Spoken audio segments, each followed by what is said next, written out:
Isang mapagpalang umaga po sa ating lahat. At ngayong araw ay tayo po ay nasa ika-4 na linggo na po ng Kwaresma. Ibig sabihin, may 2 linggo pa po tayong bubuuin bago tayo sasapit sa mga mahal na araw. Nasa kalagitnaan pa tayo ng Kwaresma. Kalagitnaan ng 40 araw na paghahanda natin sa ating pagdiriwang sa misteryong Paskal ng ating Panginoon. Amen? Subalit, bagamat tayo po ay nasa kalagitnaan pa lamang ng ating paghahanda, may mga ilang pagbabago kayong mapapansin sa ating liturhiya sa araw na ito. Kung sa mga nagdaang mga 3 linggo, ang kulay ng kasuotan ng pare ay kulay violet, ngayong araw sa pantunan ng liturhiya ng ating simbahan, pinapahintulutan kaming magsuot ng kulay rosas. Kulay rosas. Bakit kulay rosas si Father ngayon? May in-endorse bang kandidato si Father? Meron ba? Wala. No? Ngayong araw po mga kapatid, ang tinatawag nating Laetare Sunday. Sabihin nga natin, Laetare. Gusto, ang lungkot-lungkot nyo naman. Alam nyo ba kung anong ibig sabihin ng Laetare? Yan po ay hango yan sa salitang Latin, matuwa, magalak, rejoice and be glad. Yun ang ibig sabihin, Laetare. Bakit po? Sapagkat alam nyo po, ang kulay rosas ay kulay ng masaya. Yes or no? Yes. Maalala nyo pa ba, nung tayo po ay bata-bata pa, at nagkakaroon na tayo ng crushes noon. At kung nakikita natin na dumarating yung crush natin, anong nangyayari sa atin? Nagbablush tayo, di ba? Nagpipink yung ating pisngi kasi excited tayo na malapitan tayo ng ating mahal. Kung iba ay pink, sa iba naman ay kulay violet. Pink, kasi tayo po ay nagsasaya. At ganoon din kapag tayo po ay, halimbawa, pupunta kayo sa doktor at sasabihin ng doktor sa inyo, nanay, tatay, kumain ka lang. Huwag kang mag-alala. You are in the pink of health. Pink of health. Ang ibig sabihin ng doktor, huwag kang mag-alala, nanay, matagal ka pang mategi. You are in the perfect health. Yan ang ibig sabihin yan. Kaya tayo po din, nagkukulay pink kayo kasi tayo po ay natutuwa, nagagalak. Kasi bagamat malayo pa yung hinihintay natin, ay hindi na mapigilan ang ating damdamin na parating na. Yung hinihintay nating kaligtasan. At paano ba tayo nagkaroon ng kaligtasan? Sa kamatayan at muling pagkabuhay ni Jesus. Amen?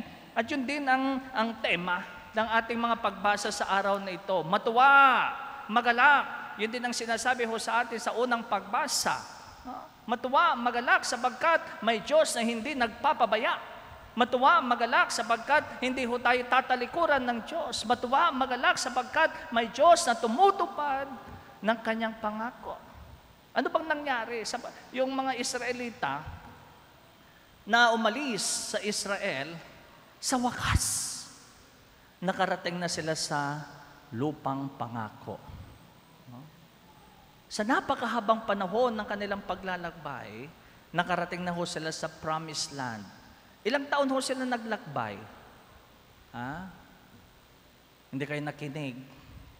40 years. 40 years. Ang tagal.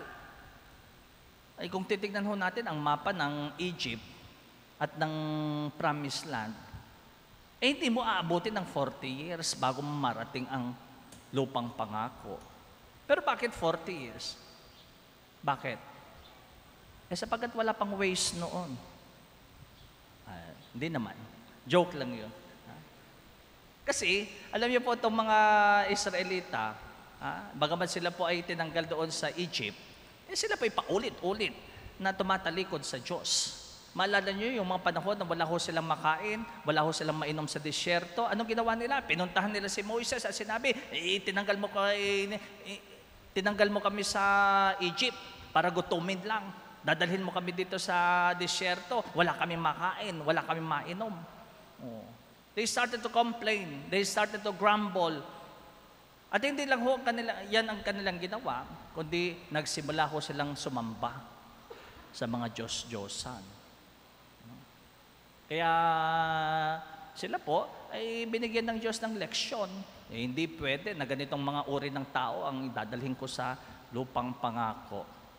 Anong nangyari? Yung mga tinanggal ho doon sa Egypt, lahat ho sila na original na nanggaling sa Egypt, namatay na ho silang lahat.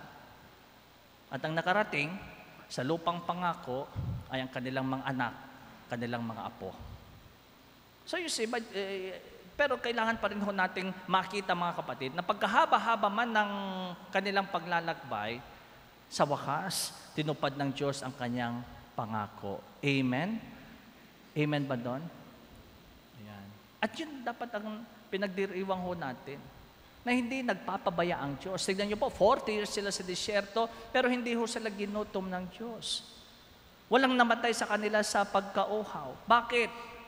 Araw-araw, may nahuhulog ng mga manna sa langit. Ito po yung mga arena, nahuhulog sa langit at ginagawa ho nila itong tinapay, pagkain. Pero nung nakarating na ho sila sa lupang pangako, ayan, huminto na ang mana. Huminto na ang ayuda. Wala nang ayuda kay kapitan. Sabi ng Diyos, magbanat na ho kayo ng buto. Kailangan kumain na kayo mula sa inyong mga pinagpaguran. At ang mensahe niyan sa atin mga kapatid, huwag ko tayong masyadong dumipende sa mga grasya na natatanggap po natin mula sa ibang tao. Amen? Kailangan din ho tayong magpagod. Kailangan din ho tayong kumayod. Kaya paalala ho sa atin, ngayong darating na eleksyon, magluluklok na naman ho tayo ng mga leader natin sa ating lipunan. Sana yung leader na nagmamalasakit ang ilalagay ho natin. Leader na maka-Diyos, leader na makatao, leader na makakalikasan. Sapagkat ang mga leader, mga kapatid, ay nilalagay ho ng Diyos sa ating buhay nang sa ganon, maging maayos din at masaganang ating kabuhayan. Amen? Wag na ho tayong magluklok ng mga trapo, yung mga pasayaw-sayaw lang, wala ho namang diba? At kung gusto ho natin maging maayos ang ating buhay, sana maging bahagi din ho tayo ng solusyon. Hindi ho tayo yung naghihintay lang ng grasya. Hindi lang ho tayo maghihintay ng mga ayuda na mahuhulog ho sa ating kamay. Kailangan we should involve ourselves and be part of the solution to our problems. Amen? Kailangan ho tayong magsaya. Kailangan ho tayong magdiwang sapagkat may Diyos na hindi nagpapabaya. May Diyos na tumutupad ng kanyang pangako. Amen? Ikalawa, sa ikalawang pagbasa, tayo din po ay pinapalalhanan ni San Pablo na ang nais ng Diyos sa atin ay hindi pagkawatak-watak, kundi pagbubuklod-buklod, pagkakaisa. Kapag tayo po, sabi ni San Pablo, ay nabubuhay ayon sa Diyos, sa turo ng Diyos, tayo po ay nakikiisa kay Kristo Jesus. At sana din yan ang magbigay ho sa atin ng inspirasyon na sa mga panahon na tulad ngayon na animoy hati ang sambayanan, hati ang ating lipunan. May kanya-kanya ho tayong mga pinaniniwalaan, may kanya-kanya ho tayong mga ideologies, pero sana lahat ho tayo ay magtrabaho para sa pagkakaisa. Amen? Sana nagbubuklod-buklod ho tayo sapagkat ano bang tawag ko sa atin? Katawan ni Kristo. Tayo ang simbahan. Mahirap naman kung yung paa na yan, isang paa pupunta sa kaliwa, yung isa naman ay pupunta sa kanan. Makakarating ba yung katawan na yan sa kanyang paroroonan? Hindi. Ganon din ho tayo sa ating lipunan. Kailangan ho tayo nagbubuklod alang-alang kay Kristo Jesus. Amen? At ang ating ebanghelyo ay muli, ginigising ang ating damdamin na sa kabila ng ating mga kahinaan sa buhay, may Diyos na hindi kailanman napapagod na magmahal sa atin. Ang ganda-ganda ho ng ating ebanghelyo sapagkat ito po ay patungkol sa dalawang magkapatid at ng kanilang tatay, ang kanilang ama. Yung ama na ito ay mayroong dalawang anak at isang araw ay pumunta sa kanya ang kanyang anak na bunso. At nung sabi ng bunso, "Tay, beken naman, hatiin mo na yung mana ko. Ibigay mo na sa akin. Kailangan ko na." Alam niyo po, nung mga panahon na yun, at hanggang ngayon, di ba? Kapag ang iyong anak ay pupunta sa inyo at hihingi ho ng mana, malakas pa kayo, hihingi ng mana mula sa inyo, anong mararamdaman po ninyo? Di ba masasaktan kayo? Yes or no? Yes.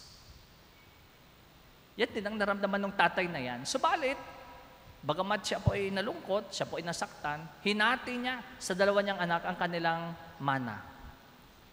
At makalipas ang ilang araw, ang bunsong anak na ito ay kinuha niya, sinamsab niya lahat ng kanyang mga ari-arian at ito'y kanyang pinagbili. Binenta niya. At nung naibenta niya ito, pumunta ho siya, nagpakalayo. Pumunta siya sa malayong lupain. At doon, nagpakasasa. Namuhay siyang marangya, namuhay siyang mayaman. Bisyo dito, bisyo doon. Alag dito, alag doon, babae dito, babae doon. At natural, kahit siya po ay maraming pera, anong nangyari? Naubos ang kanyang dalang pera. Isang araw ay nagkaroon ng matinding tagtuyot. Walang makain. Walang bunga ang mga halaman. Kaya anong ginawa ng anak na yan? Nag-apply siya sa isang farm. At doon siya ay nag-alaga ng mga baboy. Diba? Nagpapakain siya ng baboy. Tingnan niyo po yung kanyang buhay mula sa isang marangyang kabuhayan. Nagpapakain na mo siya ngayon ng mga alagang baboy. Mabaho, masangsang, amoy dumi. Wala siyang makain. At habang siya po ay nag-iisa, napagtanto niya, ilan sa mga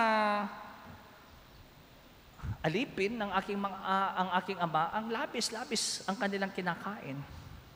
Ilan sa kanila ang sobra-sobra ang kanilang kinakain maghapon. Samantalang ako, anak ng aking ama, narito ako ngayon, wala akong makain. Babalik ako sa aking ama, hihingi ako ng tawad. So gumawa ho siya ng script. Ano yung script niya? Tay, nagkasala ako sa iyo at sa Diyos. Ibilang mo na lang akong isang alipin. Huwag mo na akong ibilang isang anak. So umalis ho siya, tumayo ho siya at nagsimulang maglagbay pabalik sa kanilang tahanan. At habang malayo pa lamang siya, anong nangyari? Natanaw siya ng kanyang ama. Malayo pa lang siya. Kilala na ng ama na yan kung sino yung palapit ng palapit. Ang kanyang umalis na anak, bunsong anak. So anong ginawa ng tatay na ito? Nagtatakbo siya, sinalubong ang kanyang anak, niyakap ito at hinagkan. Imagine, hindi na niya hinintay na ito'y makabalik sa kanilang bahay. Siguro hindi na ho yan nagsuot ng panyapak. Patakbo ho siyang sinalubong ang kanyang anak. Bakit nagawa ng tatay na yon ang kanyang ginawa? Kayo, mga nanay at tatay, kung lumayas ang inyong anak, nakipagtanan, uuwi sa inyong buntes, sasalubungin ninyo. Yes or no? Kung ako, tatadyakan ko yan. Diba? Swerte mo naman, babae ka, nagpakasaya ka, uuwi ka ngayon, sasalubungin kita, hello. Patatawarin ninyo, hahagkan ninyo.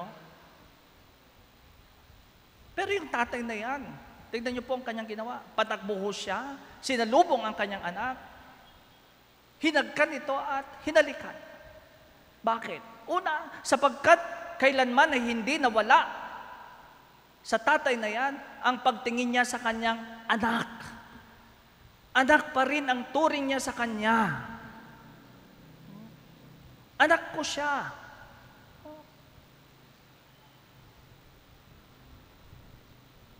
Ikalawa, hindi lang doon natapos ang ginawa ng tatay na yan.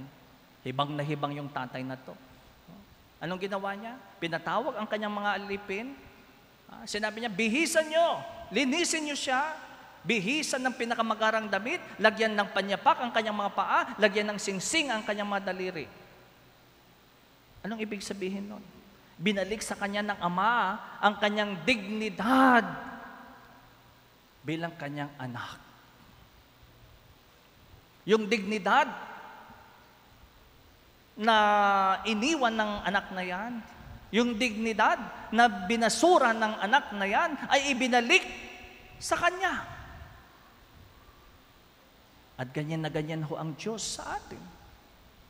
Nung tayo po'y bininyagan, anong nakita ng Diyos sa atin? Na tayo'y marumi, tayo'y makasalanan, tayo'y mabaho, putikan.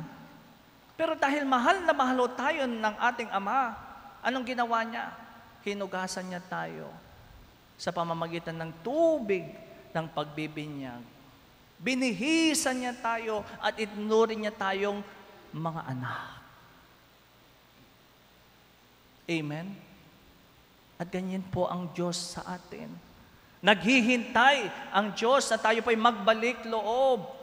Hindi binibilang ng Diyos kung ilang beses ho tayong nadapa. Hindi binibilang ng Diyos kung ilang beses tayong sumemplang. Hindi binibilang ng Diyos kung ilang beses ho tayong tumalikod sa Kanya. Ang tinitignan ng Diyos ay yung puso ho nating nagnanais na magbalik loob sa Kanya. Walang araw, walang oras na hindi naghihintay ang Ama sa ating pagbabalik. Kaya sana tayo din po mga kapatid, huwag ko tayong magmalaki. Aminin ho natin na tayo po ay makasalanan. Aminin ho natin na tayo po ay marumi. At magbalik ho loob tayo sa Diyos. Amen? Lagi ho nating alalahanin na walang kasalanan, walang dumi, gaano mang kadilim ang ating nakaraan, ang ating buhay, ang hindi kayang patawarin ng Diyos. Lagi ho natin yung tandaan. Kung tayo, gigil na gigil ho tayong saktan ang isa't isa kapag nagkakasala, ang Diyos, gigil na gigil magpatawad sa atin. Amen? Sana wag ho tayong matulad doon sa panganay na anak. No? Anong nangyari doon sa panganay na anak? Bagamat hindi siya umalis sa kanilang tahanan, lagi ho siyang nandyan, malayo ang puso niya sa kanyang ama.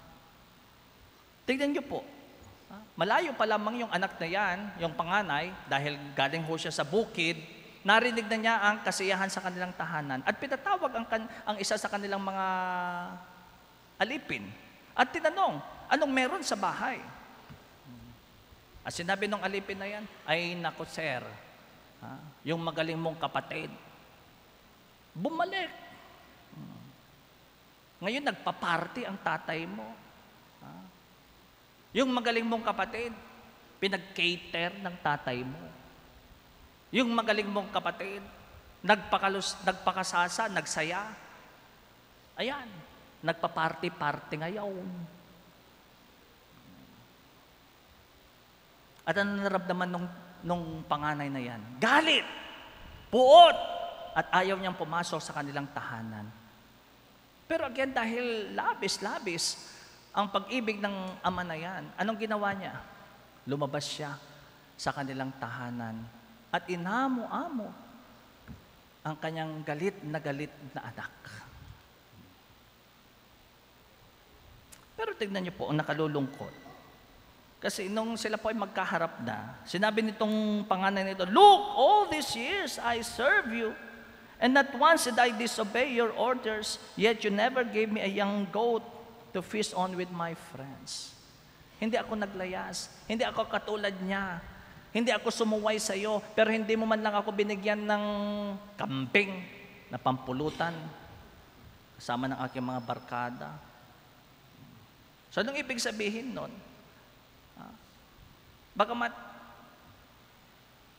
tatay niya ang may-ari ng lahat ng yan, ang pakiramdam niya ay isa lamang siyang katiwala. Hindi tatay ang turing niya sa kanyang ama. Makikita yan sa kanilang pag-uusap. But when your son returns, take note, yung ginamit niyang salita, when your son returns. Hindi niya sinabi, when my brother returns. Your son, yung anak mo. Anong ibig sabihin nun? Hindi kapatid. Ang turing niya sa kanyang kapatid. Hindi tatay ang turing niya sa kanyang ama. So, maaari din tayo yung anak na yan. Bagamat tayo po araw-araw nagsisimba. Sinasabi ho natin mahal natin ang Diyos. Nananalig tayo sa Diyos. Pero nararamdaman ba natin na may ama na nagmamahal sa atin? Marami ho sa atin ang pumapasok ko sa simbahan pero malayo ang puso natin sa Diyos. Hindi natin ramdam na mahal tayo ng Diyos. Bakit? Katulad din ho tayo ng anak na ito. I never disobeyed your orders. Anong ibig sabihin nun? Hindi naman ako suwail, hindi naman ako makasalanan. Bakit ako magbalik loob? Kaya tayo nagiging judgmental sa ating mga kapatid. Kaya tayo nagiging judgmental sa bawat isa. Kasi, una't higit sa lahat, hindi ho natin inaamin na tayo din ay makasalanan. Hindi ho natin inaamin na tayo din ay maraming kapalpakan sa buhay. Na tayo din ay nangangailangan niyang awa at patawad ng ating Ama. Kaya ngayong mga panahon na ito, Kwaresma, ang hinihikayat ho tayo, tignan ho natin ang kaloob-looban ng ating mga puso. At makikita ho natin na kailangan ho nating magbalik loob sa Diyos. Kailangan ho tayong nagpapakumbaba. Kailangan ho nating sasabihin sa ating mga sarili, Father, I have sinned against heaven and against you. Nagkasala ako. Kaya kailangan nawa itong misa na ito, mga kapatid, ang magbigay ho sa atin ng panibagong pag-asa. Kailangan ho tayong matuwa. Kailangan ho tayong magsaya sapagkat mahal na mahal tayo ng Diyos. Amen? Ano man ang ating nakaraan, ano man ang ating mga nagawang pagkakasala, iniibig tayo ng Diyos. At nawa yan ang magbigay ho sa atin ng inspirasyon na magbalik loob sa Diyos. Sapagkat kailanman ay hindi ho tayo pinababayaan ng Diyos. Binubuklod ho tayo ng pag-ibig ng Diyos. At may Diyos na handang magmahal sa atin maging sino man